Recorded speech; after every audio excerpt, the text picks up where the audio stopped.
हम लोग class 11th का फिज़िक्स चैप्टर नंबर 1 भौतिक जगत, इसका हम लोग इंट्रोडक्शन देख लिए थे और उस विज्ञान को कितने भागों में बांटा गया है उनके अध्ययनों के आधार पर वो देख लिए थे।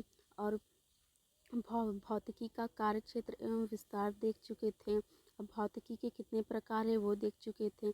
अब इसमें हम लोग आते हैं पार्ट 2 में।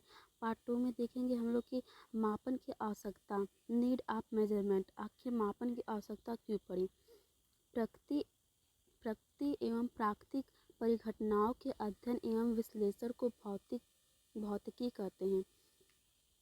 प्रकृति में विभिन्न घटनाएं कुछ मौलिक नियमों के अनुसार ही घटित होती हैं। प्रेक्षित घटनाओं से इन नियमों प्रेक्षित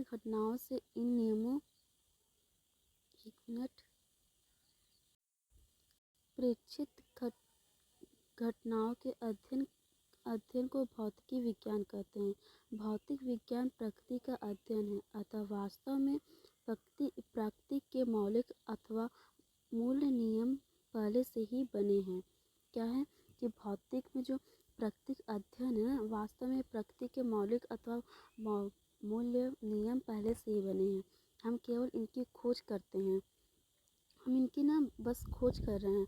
आर्यभट्ट, न्यूटन, आइंस्टीन या फाइनमेल महान भौतिक वैज्ञानिक हैं, क्योंकि उन्होंने अपने समय में उपलब्ध परीक्षणों के आधार पर नियमों को इस प्रकार व्यक्त किया जो सही ढंग से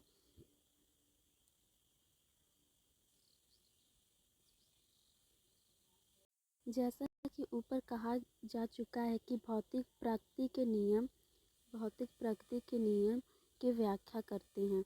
अतः नियमों के अध्ययन के लिए राशियों का मापन व भिन्न भौतिक राशियों का तुलनात्मक विवरण जानना आवश्यक होता है।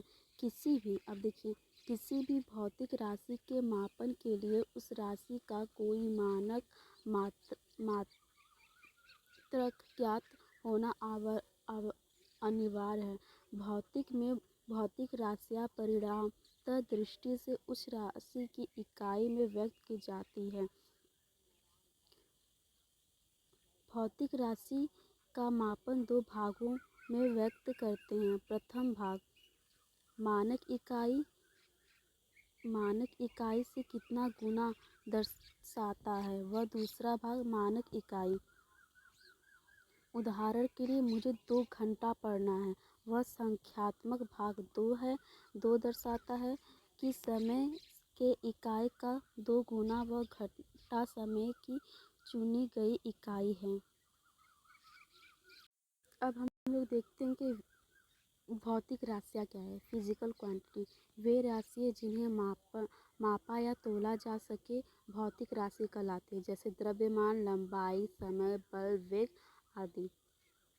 कार्य और मूल राशि किसे कहते हैं। फंडामेंटल क्वांटिटी किसे कहते हैं। वे भौतिक राशियाँ जो अन्य किसी राशियों पर निर्भर नहीं करती मूल राशि कहलाती है। क्या वे भौतिक राशियाँ जो किसी पर निर्भर नहीं करेगा वो मूल राशि कहलाएगा।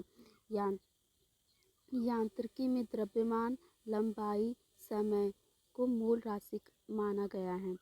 व्युत्पन्न राशि डेरिवेटेड क्वांटिटी वे भौतिक राशियाँ जो मूल राशि से उत्पन्न की जा सकती हैं। व्युत्पन्न का मतलब आप लोग समझिए कि व्युत्पन्न मतलब जो मूल राशि से व्युत्पन्न की जा सकती है उसे, तथा इन राशियों पर निर्भर करते हैं।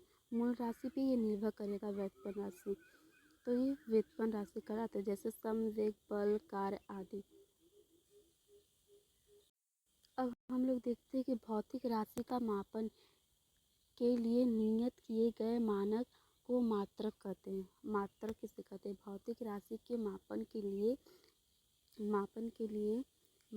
लिए किए गए मानक का मात्रक कहते हैं। मात्रक किसी भौतिक राशि की निश्चित व्यवस्थित मूर्त रूप को उस राशि का मानक मात्रक कहते हैं। भौतिक राशि का मात्रक उसके अंक की मान के व्युत्पन्न होता है। अर्थात